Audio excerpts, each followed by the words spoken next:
everyone. Thanks for watching this episode. We're talking about beef stew. Now the recipe I have for this was more of a vegetable stew instead of a beef stew. I had 1 pound of beef to 10 pounds of potatoes. So of course I've altered it because I want more of a beef stew. And also I won't be using the potatoes. This stew is so easy to make. You can mix it in a Instapot. You can use a crock pot, or you can use oven method.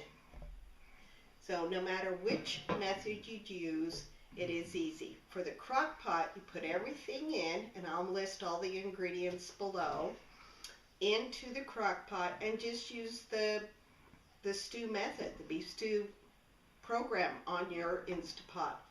And the crock pot, it's going to take, if you have it on high, 3 to 4 hours. If you have it on low, 6 to 8 hours, depending on your crock pot. Now in the oven, you set it at 375 for 2 to 3 hours. And that will depend on what kind of meat you use. So if you use a cheaper cut of meat like a cross roast, that's going to take longer and you want to cook it lower and slower. Same with the chuck roast, that's a little more tender, but you still want to do that one lower and slower. Eye of the round is a little more tougher. But you can still use that one at 375 for 2 to 3 hours. And afterwards, you are left with a beautiful beef stew. Now, as I said, I didn't use any potatoes in this. I used carrot, celery, and onions, bay leaf, and 4 different kinds of soup, tomato, cream of mushroom, cream of celery, and golden mushroom soup, and 2 it was either cans or cups of water, and Lipton onion soup mix, and makes a delicious hearty stew.